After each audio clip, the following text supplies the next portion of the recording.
안녕하십니까, 책돌입니다. 오늘 소개해드릴 책은 가속노화 리셋입니다. 저자는 이이누마 가즈시게, 출판사는 북라이프입니다. 저자 소개를 하겠습니다. 이이누마 가즈시게, 1948년생으로 50년간 신체 능력을 연구해온 의학 박사이자 일본 기능성 면역 연구소 대표이다. 그럼 바로 본문을 보겠습니다. 가속노화 현상, 즉 일반적인 노화 속도보다 2배 이상 빠르게 진행되는 가속노화는 왜 일어날까요? 그 비밀은 면역에 있습니다. 우리 몸의 면역세포는 암세포나 바이러스 등에 감염된 세포뿐만 아니라 노화된 세포도 파괴하죠. 나는 40년 동안 인체 능력을 연구했습니다. 특히 우리 몸이 질병의 원인을 공격하는 무기를 스스로 만들어내는 기능에 주목했죠. 그 무기는 바로 면역입니다. 면역은 우리 몸에 매우 중요한 역할을 하고 있습니다. 몸속에 일어나는 재생 시스템, 다시 말해 젊음을 유지하는 순환 메커니즘이 원활하도록 돕는 역할을 하죠. 첫 번째로 오래된 세포를 파괴합니다. 그리고 그 파편을 치우고 새로운 세포의 재료로 만들죠. 그리고 빈자리에 새로운 세포를 만듭니다.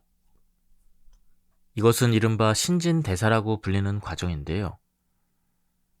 이렇게 세포 파괴와 재생이 계속 순환되기 때문에 우리 몸은 쉽게 노화되지 않고, 실은 20살부터 노화가 시작되지만 알아차리지 못하는 것이죠. 면역세포가 과로 상태가 되면 바이러스나 세균 등의 외부 침입자에 대한 저항력이 약해져서 감기에 걸리기 쉽고, 손상된 세포를 효과적으로 처리하지 못해 상처가 아물지 못합니다. 신진대사가 원활하지 않아 피부도 칙칙해지는 등 노화 현상이 가속되죠. 가속노화의 징후는 개인에 따라 다르지만 외관상 노화하지 않는 것 같은 사람도 몸속에서 급격하게 노화가 진행된다면 외모 변화는 시간 문제입니다. 40대부터는 다양한 측면에서 책임이 커집니다. 직장 업무나 육아, 부모 간병 등 할 일이 늘어나면서 자신을 위한 시간이 줄어들죠. 그에 따른 정신적인 스트레스가 쌓여서 몸에도 부담이 됩니다. 하지만 앞에서 언급했듯 이 시기야말로 면역 시스템이 무너지기 시작하면서 가속노화가 조용히 진행되는 가장 조심해야 되는 때입니다. 원만하고 자연스러운 노화로 이어갈지, 아니면 절벽에서 떨어지듯 2배속으로 노화가 진행될지는 40대가 큰 갈림길이 되는 것이죠. 흔히 마의 20년이라 불리는 40에서 60세를 잘 넘기는 것이 매우 중요합니다. 정년이 되면 대체로 시간적인 여유가 생겨서 건강을 관리하거나 노화를 늦추는 여러 가지 방법을 실천할 수 있겠지만, 시작이 늦어지면 늦을수록 힘듭니다. 이 시기에 몸이 쇠약해지고 의욕이 떨어지는 경우 생활 습관을 바꾸기가 어려울 수도 있기 때문이죠. 물론 언제든지 면역 폭주를 막고 가속으로 진행되는 노화에 제동을 걸 수가 있습니다. 하지만 대책을 마련하는 시점이 빠를수록 효과적이죠. 그러기 위해서는 우선 우리 몸속에서 어떤 일이 일어나는지를 명확히 이해해야 합니다. 40대부터는 우리 몸이 면역 폭주 상태가 되기 쉽습니다. 공격 면역의 공격력이 저하되고 처리해야 될 노폐물이 쌓이기 때문에 그런 현상이 생기는 것이죠. 그리고 또 다른 중요한 요인이 있습니다. 공격 면역이 노안이 되고 허약해지는 것이죠. 체내에 노폐물이 쌓여서 쓰레기장이 됩니다. 그리고 조절 면역이 줄어들어 약해지죠. 공격 면역이 체내에 불필요한 물질을 파괴하지 못하게 될 뿐 아니라 조절 면역이 줄어들면서 폭주하는 공격 면역을 막을 수 없게 되는 것이죠. 면역 세포들이 이렇게 기능 장애에 빠지면 재생 시스템을 가동할 수 없어져 노화가 급속히 진행되는 것입니다. 40대 이후에 축적되는 대량의 노폐물과 공격 면역이 파괴하지 못해 남겨진 노폐물, 실수로 파괴한 정상 세포들까지 모두 공격 면역의 처리 대상이 됩니다. 체내에 위험한 것이 있음을 나타내는 염증성 사이토카인이 계속 분비되면서 공격 면역은 결국 과부하 상태에 빠지고 말죠. 처음에는 건강한 상태의 장이지만 유해균이 우세해져서 장내 환경이 악화되면 상황이 달라집니다. 장 표면에 있는 점막이 손상되고 세포와 세포 사이에 틈이 생기기 시작하죠. 마치 검무소가 뚫린 것 같은 매우 위험한 상태로 장누수 증후군이라고 합니다. 이 상태가 되면 병원균의 외부 침입자가 몸속으로 들어와서 처리해야 될 노폐물이 급증하죠. 그렇다면 어떤 식생활이 장내 환경을 악화시킬까요? 가장 먼저 꼽을 수 있는 것은 고기와 기름진 음식의 과다 섭취, 식이섬유 섭취의 부족, 과도한 알코올 섭취입니다. 가슴이 뜨끔하신 분도 많을 것 같은데요. 이런 식생활이 계속되면 체내 노폐물이 증가해서 면역 세포가 할 일이 늘면서 면역 폭주를 가속화시킵니다. 물론 이런 식생활을 완전히 피하기 어렵고 지나치게 참으면 스트레스를 받아서 오히려 신체 기능이 떨어질 수도 있죠. 빠른 노화와 스트레스를 저울질하며 적절히 조절을 해야 합니다. 그렇다면 이 가속 노화를 멈추는 구체적인 방법을 보도록 하겠습니다. 몸속의 노폐물 줄이기. 현대인의 몸을 조용히 갉아먹는 면역 폭주와 가속 노화를 어떻게 멈출까요? 면역 폭주를 억제하려면 무엇보다 우리 몸속에 노폐물이 늘어나지 않도록 해야 합니다.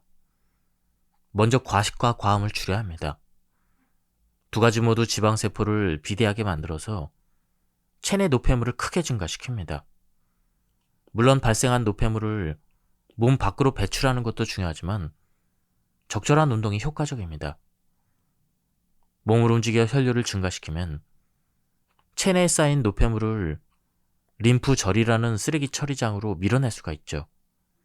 제가 추천하는 방법은 하루에 8,000보를 걷기입니다. 운동 습관이 몸에 배어있지 않으면 힘들 수도 있지만 대중교통으로 출퇴근하는 경우라면 한 정거장 정도이므로 10분씩만 걸어도 어렵지 않게 달성할 수가 있습니다. 너무 힘든 운동은 오히려 면역력을 떨어뜨릴 수 있으므로 피하는 것이 좋지만 하루에 8,000보를 걷는 것은 전혀 문제가 되지 않죠. 근육을 심하게 손상시키거나 장기에 과도한 부담을 주지 않으면서 전신의 혈류를 증가시킬 수가 있습니다. 그 정도 걷는 것도 힘들다면 우선 걷는 습관을 기르고 혈류가 증가하는 시간을 늘리도록 적극적으로 노력합시다. 아침 양치질을 아침 식사 후가 아닌 기상 직후 하는 것이 원칙입니다. 음식과 함께 치주균이 넘어가면 체내 노폐물이 급증하고 당뇨와 우울증에 걸릴 위험이 커집니다. 아침 식사 전에 양치질을 하는 습관으로 인생이 달라진다고 생각합시다. 화학물질 섭취와 사용을 최대한 줄이는 것도 음속의 노폐물을 줄이는 데 효과적입니다. 하지만 우리 주변에 있는 화학물질을 나열하자면 끝이 없고 모두 배제하기란 불가능하죠. 그래서 합성 보존료, 합성 착색료, 합성 세제, 합성 비육 호르몬제는 가능한 한 섭취하지 않도록 노력합니다. 그렇게 하면 체내에 계속 쌓이는 노폐물을 줄일 수가 있습니다. 다음은 면역력을 조절하는 조절 면역력 늘리기입니다. 다양한 식재료를 먹으면 면역 조절이 가능해집니다. 식품 알레르기란 기본적으로 식재료를 몸에 받아들이며 조절 면역을 키우지 않으면 낫지 않죠. 새로운 식재료라는 자극이 들어와야 식재료에 특화된 조절 면역이 형성되기 때문입니다. 그래서 아기에게 아주 소량이라도 먹이기 시작하는 것이 중요하죠. 섭취량을 조절해가며 아주 적은 양을 한 입 먹이고 그 다음에 두 입, 세 입으로 점차 늘려갑니다. 만약 세 입째에 발진이 생긴다면 두 번째 입으로 줄입니다. 이런 식으로 아기의 몸의 반응을 살펴보며 조금씩 늘려나가는 것이죠. 이 방법이 어릴 때 식품 알레르기 발병 위험을 줄이는 기본적인 방법입니다. 물론 국가 지침을 따르면서도 특히 심각한 알레르기가 우려된다면 아이의 특성과 가족 알레르기 병력을 고려해서 의사와 상담하며 진행하는 것이 좋습니다. 즐겨 먹지만 먹으면 몸 상태가 나빠지거나 평소에는 괜찮지만 피곤할 때 먹으면 몸이 이상해지는 음식도 있죠. 이 또한 자기의 취향과는 상관없이 몸에 맞지 않는 음식입니다. 조절 면역을 키우기 위해서는 다양한 자연물을 먹어보는 것이 좋지만 억지로 먹을 필요는 없습니다. 먹더라도 적당량을 섭취하는 것이 중요하죠. 조절 면역은 다양한 자극이 체내에 들어올 때 비로소 생성됩니다. 비단 음식뿐만이 아니라 주변 환경을 통해서도 생성될 수가 있죠. 즉, 피부를 통해서도 생성될 수가 있습니다. 살균과 소독이 일상화된 현대 생활에서는 흙을 만져볼 기회가 크게 줄었죠. 옛날 이야기를 한다고 할 수도 있겠지만 나와 내 자녀 세대에는 더 자유롭게 흙과 곤충을 만졌고 알레르기도 적었습니다. 다양한 물질에 접촉하면서 면역이 학습될 기회가 많았기 때문이죠. 실제로 꽃가루 알레르기는 도시에서 생활하는 사람들에게 더 많이 나타나죠. 꽃가루 양이 훨씬 많은 농촌 지역에서 경운기를 끌며 일하는 사람들이 오히려 발병률이 낮다는 데이터도 있습니다. 농촌 생활에서는 가축을 만지거나 흙과 접촉함으로써 면역 체계에 다양한 자극을 줄 수가 있습니다. 이런 환경에서는 자연스럽게 꽃가루에도 노출되어 조절 면역이 생성되죠. 평소에 적당한 자극이 체내에 들어오면 면역이 훈련돼서 조절 면역이 제대로 기능할 수 있도록 성장합니다. 반면에 지나치게 깨끗한 환경에서는 조절 면역이 성장하지 않죠. 조절 면역이 있더라도 훈련을 하지 않고 잠자는 상태여서 꽃가루나 미세먼지 같은 자극이 조금만 들어와도 과도하게 반응하는 것이죠. 가속노화를 막는 세 번째, 조절 면역을 지원하는 것입니다. 조절 면역이 필요한 양만큼 생성되는지 여부는 체내 환경에 따라 다르지만 특히 면역세포의 70%가 있는 장내에서 조절 면역을 만들어라라는 스위치를 켜주는 존재가 있죠. 최근 화제가 되고 있는 짧은 사슬 지방산 중 하나인 뷰티르산입니다. 요구르트나 건강 보조식품에서 자주 볼 수 있는 단어인데요. 가속노화를 촉진하고 모든 종류의 질병을 불러오는 면역 폭주를 멈추는 존재로 알려지면서 주목을 받고 있습니다. 짧은 사슬 지방산은 말 그대로 지방산의 일종이죠. 여러 가지가 있지만 특히 중요한 것이 뷰티르산입니다.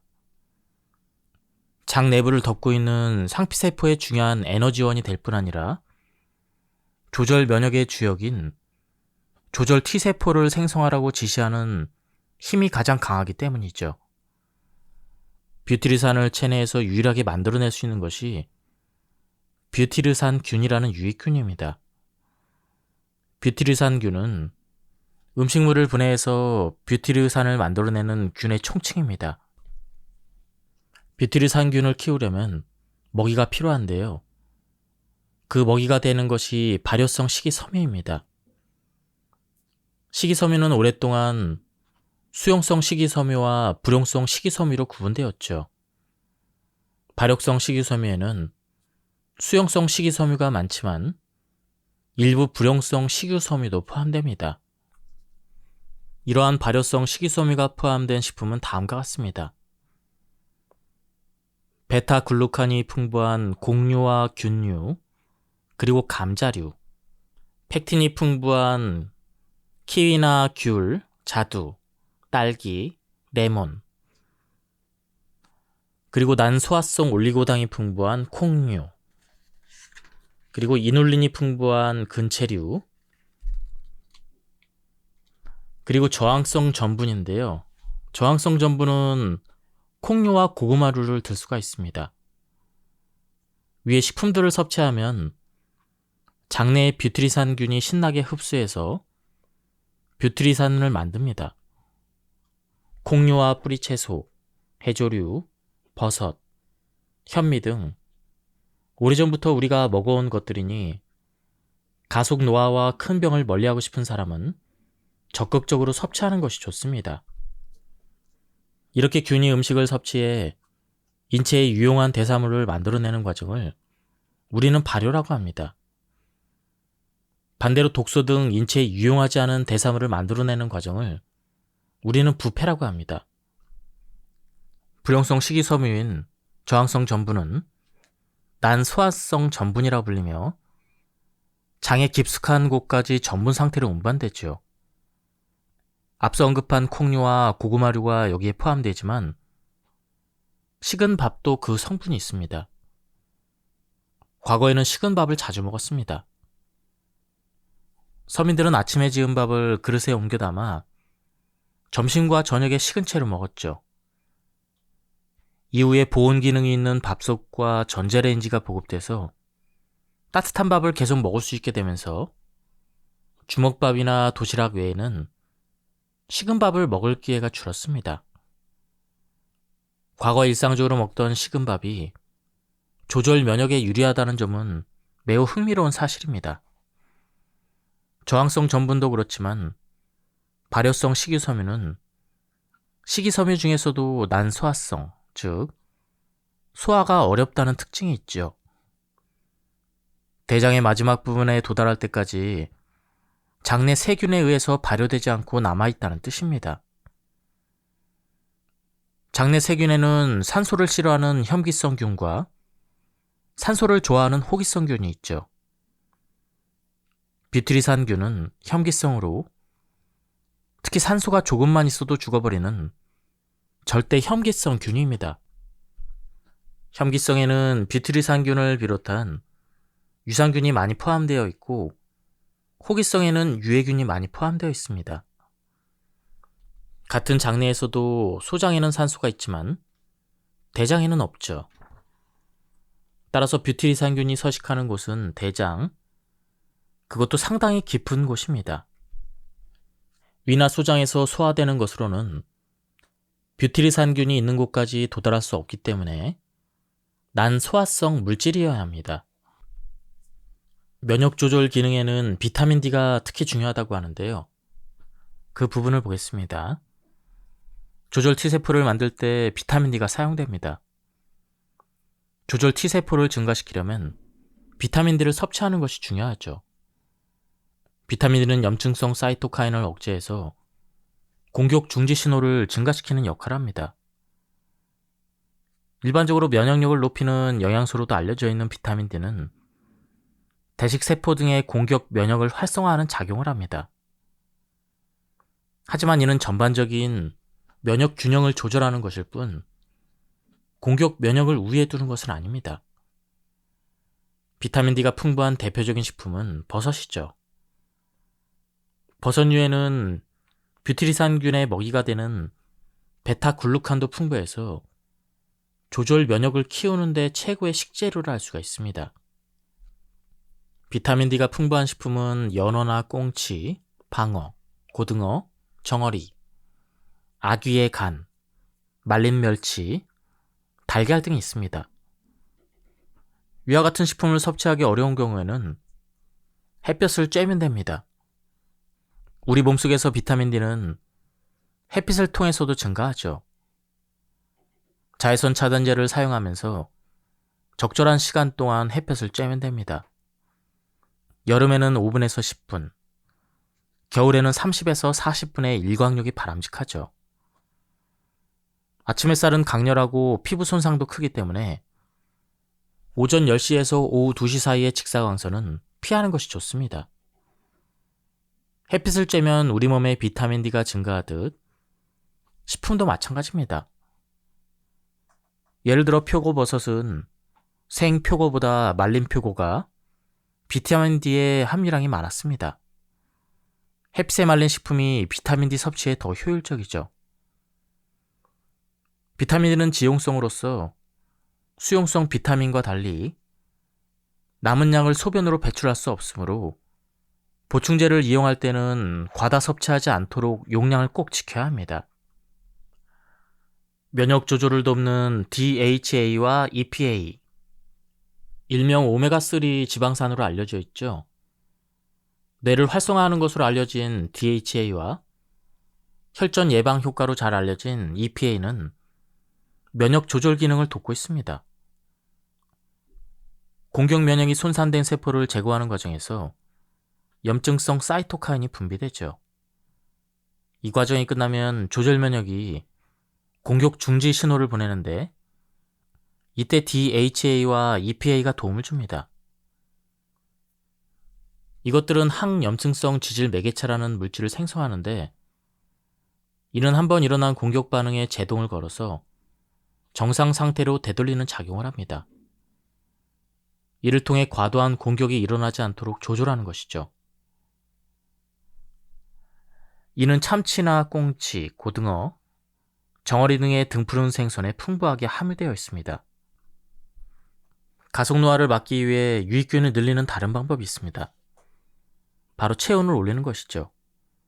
체온이 상승하면 혈액순환이 개선되어 면역세포가 활성화될 뿐 아니라 유익균을 증가시키고 활성화하는 효과도 있습니다. 온천요법의 효과는 널리 알려져 있죠. 온천에서 몸을 따뜻하게 해서 체온이 40도를 넘으면 유익균이 증가하고 그 활동이 활발해져서 발효가 잘 된다는 데이터가 있습니다. 반대로 몸이 차가워지면 유해균이 증가한다는 사실도 밝혀졌죠. 몸속 좋은 균은 따뜻한 환경에서 증가하고 나쁜 균은 차가운 환경에서 증가한다는 것입니다. 가속노화를 방지하고 싶다면 목욕할 때 5분에서 10분이라도 욕조에 몸을 담그고 체온을 올리는 것이 좋습니다. 40도 물에 10분 동안 몸을 담그면 체온이 1도 상승하고 면역력이 몇 배나 높아집니다. 반대로 체온이 1도 내려가면 면역력은 60에서 70% 수준으로 떨어지죠. 더욱이 체온이 35도 이하로 떨어지면 암세포가 증식한다는 것도 최근 연구에서 밝혀졌습니다. 가장 이상적인 장내 세균을 가진 사람은 바로 승려, 그 중에서도 수도승입니다. 수도승은 매우 규칙적인 생활을 하고 있죠. 적당히 신체 활동을 하고 명상에 집중합니다. 음식 섭취량이 그리 많지 않고 채식 위주의 식사를 하죠. 죽이나 밥을 기본으로 나물과 약간의 채소와 단백질을 곁들인 식단은 식물성 재료 중심으로 구성돼서 매우 소박합니다. 사람의 면역을 고려할 때 최상의 식단이라 할 수 있죠. 수도승 같은 식생활을 목표로 하기 쉽지 않지만 머릿속에 기억해두면 좋습니다. 현대인의 식사는 1950년대 이후 현재까지 급격히 서구화되었죠. 그전에는 사찰 음식까지는 아니더라도 그에 가까운 식사를 했습니다. 19세기 일본에 온 유럽인들은 소박한 식사에 비해 일본인들이 매우 건강하고 힘이 센 것을 보고 놀랐다고 합니다. 그 시대의 택배기사 역할을 했던 사람들은 하루에 200km를 달려서 에도에서 교토까지 이틀 반 만에 도착했다는 기록도 있습니다. 인력거를 끄는 사람들은 14시간을 연속으로 달렸다고 합니다. 육식을 좋아하는 유럽인들의 눈에 소박해 보였을 식사는 식이섬유가 풍부했습니다. 이런 식단이 매우 다양한 장내 세균을 만들어 인체의 운동 능력을 최대한 끌어올릴 수 있었을 것입니다.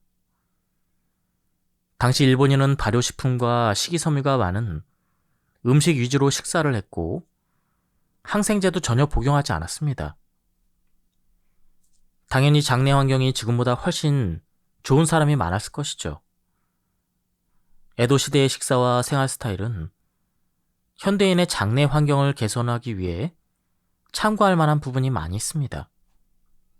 행복 호르몬도 장내 세균이 만든다고 합니다. 장내 세균이 행복 호르몬으로 알려진 세로토닌, 도파민, 베타 엔돌핀의 정구체, 즉 호르몬의 기본이 되는 물질을 만들고 있다는 점도 간과할 수 없죠. 세로토닌은 흥분을 억제하고 심신을 이완시켜서 마음을 안정시키는 작용을 합니다. 세로토닌의 원료가 되는 트립토판 대부분을 장내 세균이 만들죠. 실제로 95%의 세로토닌이 장에서 만들어집니다. 뇌에서 생성되는 것은 5%에 불과하죠. 그럼에도 지금까지는 물질이 장에서 뇌로 가는 일은 없다고 여겨져 왔습니다. 산소 같은 영양소뿐 아니라 염증성 사이토카인도 혈액 뇌 장벽을 통과해서 신경계로 들어간다는 사실이 밝혀졌죠. 이런 물질은 일반적으로 몸에 해롭지만 그런 일이 가능하다면 좋은 물질도 들어갈 수 있다는 이야기입니다. 그 밖에도 도파민은 의욕과 집중력, 옥시토신은 애정과 신뢰감, 베타 엔돌핀은 뇌 속의 몰핀 같은 고양감과 진통 효과가 있는 호르몬입니다. 이런 호르몬에 대해서도 자세한 수치는 아직 알려져 있지 않았지만 장에서 전구체를 합성하거나 장내 세균이 장 신경계를 통해 간접적으로 합성을 촉진합니다. 심신의 이완과 안정감, 집중력, 신뢰감, 고양감을 얻는 데 있어서 장이 얼마나 중요한지 알 수가 있죠. 장과 뇌의 관계는 매우 밀접합니다. 미주신경이라는 굵고 큰 신경이 장을 통과해서 뇌와 직접 연결되어 있죠. 그래서 스트레스가 쌓이면 식욕이 없어지는 등 뚜렷한 영향이 나타납니다. 장신경계라는 독자적인 신경 네트워크를 가지고 있고 행복 호르몬의 전구체를 만드는 장은 제2의 뇌라고도 불립니다. 최근에는 기능의 중요성을 생각하면 제1의 뇌로 불려야 한다는 의견도 있죠. 진화 과정보다는 뇌보다 장이 먼저 생겼으며 뇌가 없는 생물은 있어도 장이 없는 생물은 없습니다. 비만이 될지, 지구력을 키울 수 있을지, 오래 살게 될지, 피부 노화와 갱년기 증상을 완화할 수 있을지 이런 것들 모두 장내 세균에 따라 달라진다는 사실이 밝혀지고 있습니다. 몇 가지 예를 소개하겠습니다. 비만이 늘어나는 원인도 장내 세균 때문이죠. 포식의 시대라고 불린 지 꽤 오랜 시간이 지났습니다. 그에 따라 비만도 증가했죠. 그러나 나는 비만이 증가한 원인이 그뿐만 아니라 장내 세균의 구성과 큰 관련이 있다고 생각합니다. 2차 세계대전 이후 식생활은 급격히 서구화되었습니다. 육식을 많이 섭취하고 쉽게 먹을 수 있는 음식이 많아졌죠. 열량만 높고 필요한 영양소는 충분하지 않으며 무엇보다 식이섬유가 없는 식사를 하게 된 것이죠. 이로 인해 우리가 한때 가지고 있던 훌륭한 유익균이 급격히 감소하고 해로운 균이 번성했습니다. 안타깝게도 장내의 환경이 불균형한 사람이 많아진 것이죠. 이것이 비만 증가의 주요 요인으로 추측됩니다. 흥미로운 실험 결과가 있습니다. 한쪽은 마르고 다른 쪽은 뚱뚱한 쌍둥이 자매의 변을 각각 무균 상태의 쥐에게 이식했을 때 마른 사람의 변을 이식받은 쥐는 체형이 변하지 않았지만 뚱뚱한 사람의 변을 이식받은 쥐는 비만해졌습니다. 쌍둥이는 유전자가 같습니다. 따라서 살찌거나 마른다는 것은 유전자보다 장내 세균의 영향이 더 크다는 것이죠. 반대로 살이 빠지는 효과가 기대되는 날씬균으로 불리는 장내 세균도 있죠. 바로 박테로이데테문이라는 균입니다. 마른 사람의 장내에는 박테로이데테문균이 많은데 이 균들은 식이섬유를 분해해서 짧은 사슬 지방산을 생성하고 에너지 소비를 돕는 것으로 보입니다. 뷰트리산을 생성해주는 뷰트리산균도 날씬균의 일종이죠. 이 외에도 유익균으로 유명한 비피더스균, 락토바실러스균, 아커만사이균 등이 날씬균으로 분류됩니다. 또한 운동을 하면 장내 유익균이 증가한다는 사실도 밝혀졌습니다. 장내 세균이 증가하면 노화 속도가 자연스럽게 늦춰지므로 일상에서 운동 시간을 조금이라도 늘리면 젊음을 유지하는 데 도움이 될 것입니다. 지금까지 이 책에 대한 리뷰를 모두 마쳤습니다. 이 책에서는 노화와 면역에 대한 관계에 대해서 자세히 설명을 하고 있는데요. 면역 기능이 향상이 되면 노화를 늦출 수 있다는 주장을 하고 있습니다. 무엇보다 면역에서 제일 중요한 게 장 건강인데요. 그에 따른 식습관과 운동을 강조하고 있습니다. 제가 발췌에 요약해서 설명드렸기 때문에 맥락이 많이 끊겼습니다. 한번 책을 구해서 읽어보실 것을 추천드립니다. 여기서 리뷰를 마치도록 하겠습니다. 감사합니다.